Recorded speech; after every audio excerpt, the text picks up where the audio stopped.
কিন্তু আপনি যদি একটু খেয়াল করেন সবাই, আপনি সেই প্রশ্ন কিন্তু বৈষম্য বিরোধী ছাত্র আন্দোলনের পক্ষ থেকেও তোলা হচ্ছে।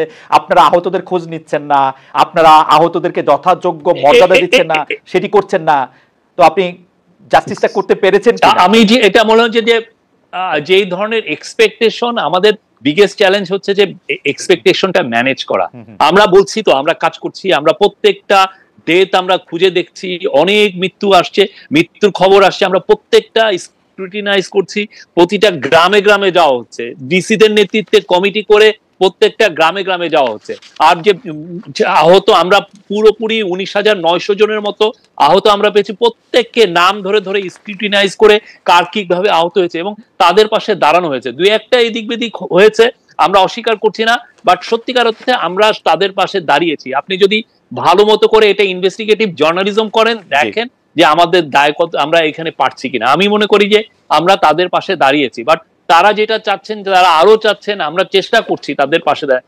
বিদেশি সবার সাথে কথা হচ্ছে, ইউএস এর সাথে, ইউএস এর থেকে টিম আসছে, ইউকে থেকে টিম আসছে, নেপালের থেকে কর্নিয়া নিয়ে আসা হয়েছে, অন্যান্য অনেক দেশের থেকে টিম, চায়না থেকে টিম আসছে, তারা এসে এই কাজগুলো করছেন। আমরা এটাই, এবং 11টা বিশেষায়িত হসপিটালে তাদেরকে আমরা চিকিৎসা দিচ্ছি, এবং অনেকে, এবং তাদের খুবই, তাদেরকে দেওয়ার জন্য হেলথ মিনিস্ট্রি থেকে এক ধরনের আমরা ওয়েবসাইট করে দিয়েছি, লিস্ট করা হয়েছে।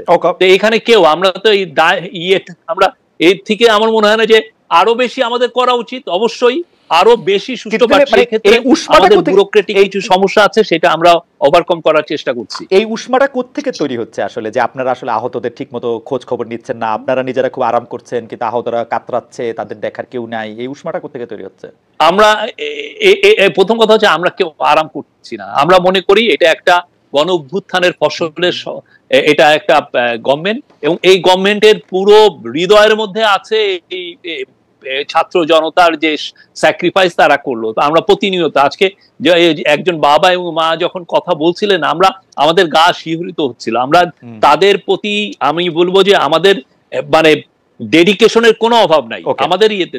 বাট আমাদের যেটা হচ্ছে যে এক ধরনের, আমি বলবো যে আমি যেই ব্যুরোক্রেসিকে পেয়েছি সেটা খুবই ইনএফিশিয়েন্ট। সেই ব্যুরোক্রেসি নিয়ে আমার সর্বোচ্চ গতিতে কাজ করতে হচ্ছে, এটা আমি বলতে পারি। বাট ওনারা যে উষ্মাটা প্রকাশ করছেন, আমরা মনে করি যে আমরা অবশ্যই, আমাদের যদি ভুল ভ্রান্তি হয় আমাদেরকে ধরায় দেন, আমরা চেষ্টা করব এটাকে আরো আমরা ওভারকাম করে কতটা আরো বেটার সার্ভিস দেওয়া যায়।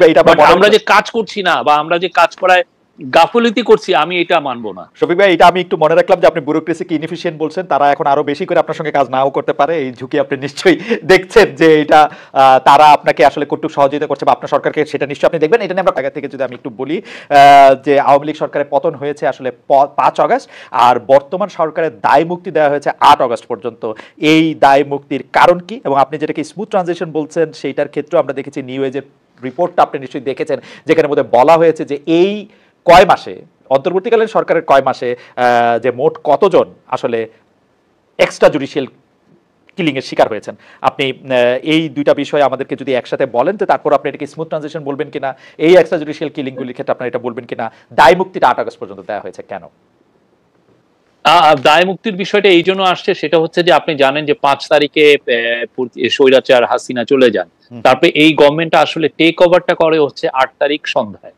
তো ফলে এই যে 3 দিনের আগে, আপনি তাহলে কি এই 3 দিনের যে ঘটনা ঘটলো, এবং আমরা সাসপেক্ট করি যে এই 3 দিনে অনেকে পালিয়ে গেছেন, তখন এই কাজটার তো আপনি দায়টা কি আমার উপরে আসে কিনা? আমি তো টেক ওভার করি নাই, তো আপনি আমাকে এই টেক ওভারের ইয়েটা দিবেন কিনা? এই দায়টা অবশ্যই যারা সরকারের ফাংশনারি ছিল, পুলিশ ছিল, যাদের এই দায়িত্বগুলো ছিল, যে যাদের হাতে রক্ত, যারা এই ভয়াবহ রকমের একটা ম্যাসাকার করেছে, তাদেরকে অ্যারেস্ট করা, কিন্তু তারা ফেল করেছেন।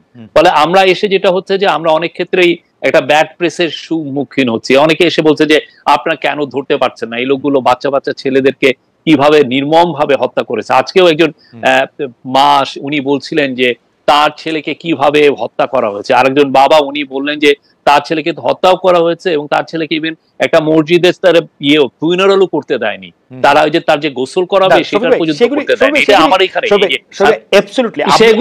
সেগুলোর দায়টা এখন, হ্যাঁ। তারপরে যে জিনিসটা, সেটা আপনি সেকেন্ড যে কথাটা বললেন, যে এই যে এক্সট্রা জুডিশিয়াল কিলিং বা যে কোনো পোস্ট রেগুলেশন খুবই ভয়াবহ রকমের ক্যাওটিক হয়।